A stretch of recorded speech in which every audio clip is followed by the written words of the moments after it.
Am I the a-hole for saying I should have let my mom kill herself since she's defending my sister, not me? I, 26 female, have recently found out my boyfriend Robbie, 28 male of 4 years, has been cheating on me with my younger sister Ellie, 25 female, for the past 6 months. He accidentally sent a text meant for Ellie to me. It didn't have her name, but it sounded so strange with how we usually talk to each other. I grew suspicious and made a decision to go through his phone during the middle of the night while he was asleep. There, I found months of texts exchanged between them, flirting, sexting, planning dates, and making fun of me. I was furious, too pissed to go to sleep, and ended up confronting Robbie the moment he was coherent enough to understand what I was saying. Robbie admitted to cheating on me with Ellie, not that I needed him to and that it wasn't his fault, and he didn't mean a word of what he said about me in the texts. They apparently hooked up during the time back in June because I was recovering from heart valve surgery and couldn't handle not having his junk wet constantly, so Ellie offered to sleep with him after he complained about it to her. I told him to shut the heck up, dragged out a suitcase from the closet, and told him to put whatever he can fit into it. I told him that I'll pack up the rest and ship to wherever he was staying. Robbie just nodded, started packing, and then called his mom so he could stay at her place. I calmed down enough by the time I left to go stay at his mom, lay down for a nap, and confronting Ellie over text once I ate. I told her that I didn't care what her excuses were. She was a crappy sister who banged my boyfriend at the first opportunity she got, and that she'd never see me again if I could help it. Once Ellie saw it, she sent me a barrage of texts similar to Robbie's BS earlier, confirming what he said about how the cheating started and just making herself look worse. I blocked her. I eventually explained what happened to my dad, my mom, and my other sister Talia, 27 female. My dad and Talia were horrified to hear what Ellie did to me and said they would talk with her. My mom, however, confessed to admitting to knowing the affair was happening and letting it happen without telling me because Robbie treated your sister so well, and that Ellie was in love with him and deserved to be after what happened with her ex. To be clear, Ellie's ex was her college boyfriend, and a relationship she ruined herself by trying to push him into an open relationship because she found one of their classmates hot. I was so shocked by this that I ended up not even speaking to my mom for a couple of days until she called me and begged for me to forgive Ellie and made more excuses for my sister's behavior. This happened after I just sent the rest of Robbie's stuff to his mom, so it infuriated even more than it typically would. Out of pure rage, I told my mom that I shouldn't have stopped her from ending herself 2 years ago, since she's so invested in defending my sister when I was the one who got betrayed. There was just silence on the other end for a few seconds, and then my mom hung up. My mom tried to end herself 2 years ago through cutting her wrists when she and my dad were majorly considering divorcing, with my dad flat out living in a different city than her. I'd walked in on her right when she was about to do it and managed to get the knife out of her hands. My mom then spent some time in a mental health facility and attending therapy, which I ended up paying half for until she gained more financial stability. I stayed days at a time to comfort her and make sure she didn't hurt herself when she was feeling depressed. Now, my dad and sister have told me that even though what my mom did was horrible, I shouldn't have said that of all things to her. It felt good to say in the moment, but now I feel so horrible about it. I just want someone else's opinion on this. Now for the top comments. I'm going to say everyone sucks here with the a-holeness mainly being on your mom though. You clearly have done a lot for your mom over the years, and she slaps you in the face with this.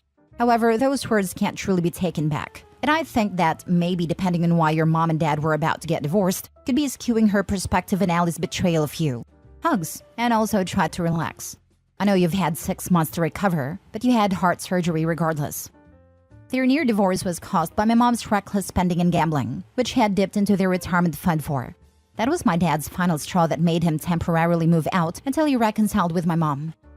Your sister really is her mother's daughter. Ugh. Sorry, Opie. You'll find someone who isn't garbage someday. Do yourself a favor and stop engaging with your mom and sister. Yeah, it's turning you into a person that doesn't sound like you want to be. OP, your mom thought it was great for her daughter Allie and ex-boyfriend to cheat on you while you were in hospital for heart surgery. Heart surgery is always a serious procedure. You took care of mom when she was down and even paid for her treatment and spent a lot of time with her. You don't owe her anything. Allie can take care of her. You have to care for yourself and you have a good start here. Don't be apologizing to anyone for anything. Was saying I should have just let you end yourself a bit too much? Yep. But your mom turning a blind eye to your sister cheating on you while you were getting a major cardiac surgery and even explaining it away as a good thing for your sister is so not on. Your mom certainly does not want the best for you, does she? Best to go no contact with her and Ellie. Remember, the best revenge is a life well lived. You go show Robbie, Ellie, and your mom how well you can live your life from now on. Not the a-hole. Absolutely agree. Why does her sister's heartache over a relationship that it sounds like she ruined all on her own trump your happiness and your sister's incredibly crappy behavior? Yes, what you said to your mom was as harsh as it could possibly be, but she has repeatedly not only refused to criticize her sister's behavior, but has tried to justify and defend it. She deserves the comment you made, frankly. Why do I feel like the mom sees herself in Ellie? Because she's probably depressed and has low self-esteem based on her behavior. Hope your mom isn't cheating on your dad, because her making excuses for your sister makes me think that. Yep, exactly this. I had a friend who obviously had low self-esteem, and she would steal people's boyfriends, pretty much just to prove that she could and to make her feel better about herself. She did it to me twice, LMAO. The relationship never lasted, of course. Next story. Am I the a-hole for refusing to give my daughter a kidney because she said she doesn't care if I'm scared? My 38 female daughter, 21 female, is suffering from kidney failure. We have been estranged for 3 years, and it was due mainly to the fact that she was taking her health issues as well as her fights with her dad, 38 male, and stepmom, 31 female, out on me. I spent hundreds of my husband Ethan, 49 male, and I's money on making therapy for my daughter, but she has remained bitter and difficult. Ethan and I have 2 kids, 9 male and 11 male. I had to give up quite a bit in terms of career prospects due to my first pregnancy. My parents also disowned me, but then Ethan helped me get a degree in accounting and also a real estate license. I have connections from Ethan that are helping me do nearly 6 figures in real estate commissions. And I just joined an accounting firm that hired me based on the client connections I have from Ethan. Now I'm working 50-hour weeks, but love it because I am finally earning 6 figures. And Ethan's business is also at a place where he can work at home. My daughter at this point was mostly low contact since she turned 18, but now she's back because she needs a kidney. I made a mistake of letting friends know about her situation, and everybody I know from my mommy groups from when my daughter was born started dogpiling on me saying, "You gotta do this, mama," and like I'd be held down to get my kidney. Because of this pressure, despite Ethan saying no, I went to the doctor and found out I was a match. I tried to reach out to my daughter's dad to see if he's a match, but her stepmom had apparently already called her, screaming that her dad was the provider for her and 3 kids. So how dare she ask this of a father? My ex said that his duty was obviously to his wife and minor kids, so no testing for him. And so he and everybody else just wanted to be my kidney. I tried to communicate to my daughter that I'm afraid of surgery. I was too new to take that much time from work, so I'd likely be working while in pain. She replied asking, "Doesn't Ethan make a lot of money?" I told her again how risky surgery was, and she said, echoing my friends, "I don't care. This isn't about you." I was so furious from that conversation that when I went to see the doctor and the doctor asked if somebody was coercing me, I told him at this point I'd rather die than continue to serve my ungrateful, rude daughter. I said I indeed felt coerced, and if I did it, I'd probably have burning resentment towards the recipient and the doctors if I woke up in pain. The doctor immediately said I'm therefore not a compatible donor and that I should never feel like I'm a prisoner. I told my friends and Ethan this, and while Ethan just asked if I was okay and that the boys and him need me, my friends were furious and tried to shame me online with what kind of mother posts. They're insisting I go back and say I was lying, and I've changed my mind. Design something showing I wasn't coerced and get it notarized if it's what it takes. Am I the a-hole? You shouldn't have shared the information with your circle. It was your decision. The doctor immediately said I'm therefore not a compatible donor. You didn't need to let anyone know that the lack of compatibility was due to your unwillingness. That's also no one else's business. Yeah, the doctors will tell everyone you're not compatible if you're unwilling. It's a shame you told anyone that you were. Not the a-hole, however. The only reason she is the a-hole is because she can't keep her mouth shut. She had her kid when she was 16/17, so she's probably stuck in that emotional level where you need to share everything publicly with everyone. Hard agree. Teen mothers for some reason get emotionally stuck for life at the age they had their first child. I've seen it repeatedly. A psychiatrist once told me that if a child goes through a very traumatic experience, they tend to never grow emotionally beyond the age their trauma happens. It explained so much about my sweet mother and why she seems so childlike. Info, why did she go no/low contact at 18? I feel like there's a lifetime of interactions that you're neglecting in this story. I agree with others. OP doesn't owe her kid a kidney. But context is important in providing a verdict here. If OP said something like, "I don't want to donate my kidney because doc said it will greatly increase my risk of kidney failure in the next year," that's a totally legit reason and a tough decision. Here, OP's tone is very dismissive and disgusted. So if the reason is I don't want to donate my kidney because my daughter already ruined my life by being born, and I'm sick of her dumb health stuff anyway, yeah, that's being an a-hole. The OP sounds like she checked out her daughter's life years ago. Like she's resentful this girl cost her the chance of a career and her parents. I'm horrified that she's referencing the hundreds she and her husband, sitting, combined, at over $200,000 a year it seems, spent in therapy with the daughter and only apparently because of the behavioral problems. Like that's even a bare minimum. The characterization of her teenage daughter taking out her anxieties related to her health on her mom is also so incredibly self-involved. Like you have a teenager facing a serious enough kidney disorder that by the time she was 21, she wound up already needing to think about a transplant? And somehow you make her anxieties about you? It's gross. Last story. Am I the a-hole for telling my dad that I don't care that his stepdaughter died? I'm 28 male. My mama died not long after I was born. Dad married Tina when I was 7. She had a daughter also 7 from a previous relationship named Diana. Me and Diana did not get along.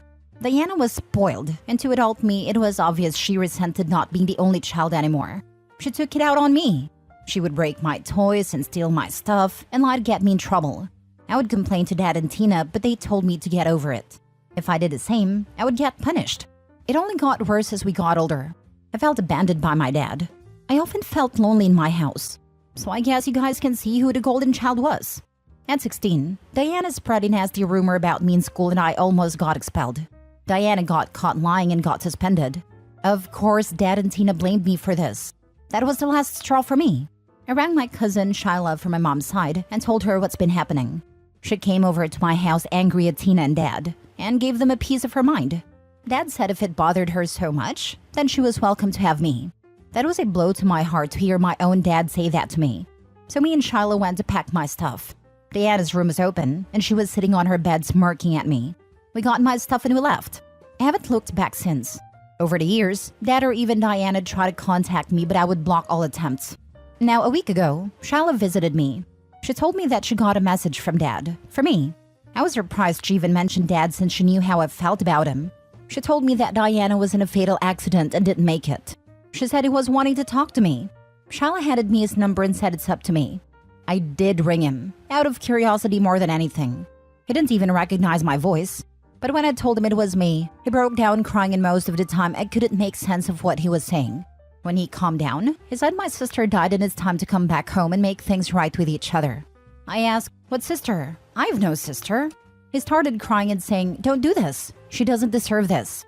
This enraged me and I just let out all my anger, hurt, and frustration I had felt towards them and ended with, I don't care if she had died. My girlfriend who was beside me took my phone off and ended a call for me. Glad she did, before I had said any more. She told me later that I could have been more understanding. I've had time to think over and wonder if she is right and am I the a-hole? Now for the comments. Not the a-hole. You've more or less moved on from your dad's rejection and you owe him nothing at this point. Could you have been more empathetic? Sure. But he threw away your love and empathy when you were 16. On a side note, you need to have a very serious conversation with your girlfriend about how you were treated growing up. It can be hard for people who didn't grow up with crappy parents/families to understand that just because their family was good is not a case for you, and there is no hope for reconciliation. The second paragraph is a vital lesson. Reflect. Get therapy if you feel that it would help. Do not let intergenerational trauma affect your future children. You owe it to your loved ones, and above all yourself to make sure you are well. This, and also for your relationship.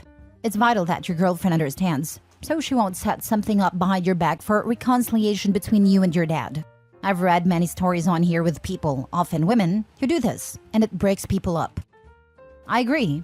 OP, you have a lot of hurts bottled up for over 21 years of putting up with golden child Diana, and then being disregarded by your dad and stepmother, only for him to throw you away like nothing. You deserved better and now he's coming back to you because stepsis died.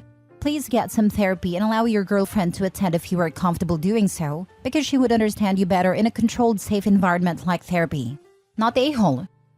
I'ma be real. What the heck is this nonsense with y'all thinking he needs to make sure his girlfriend understands? If someone starts taking the side of the person who hurt you, you should be seriously questioning your relationship.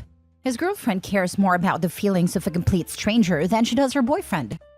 He needs to talk to girlfriend now because there are dozens of posts where the person who had a good childhood thinks they need to ambush their partner and all the abuse will magically be forgiven. There was one just this week where the girlfriend invited boyfriend's mother who abandoned him to his birthday party, even though he told her not to. He broke up with her the same day, and now she's crying on Reddit asking how to get him back. OP, your girlfriend might not do this, but you need to make her realize the gravity of the situation. You are not the a-hole, and she is the one who needs to be understanding to the trauma your father, stepmother, and stepsister caused. He's only reaching out now because his golden child is gone, and he wants to make sure he will have a kid to take care of him in his old age.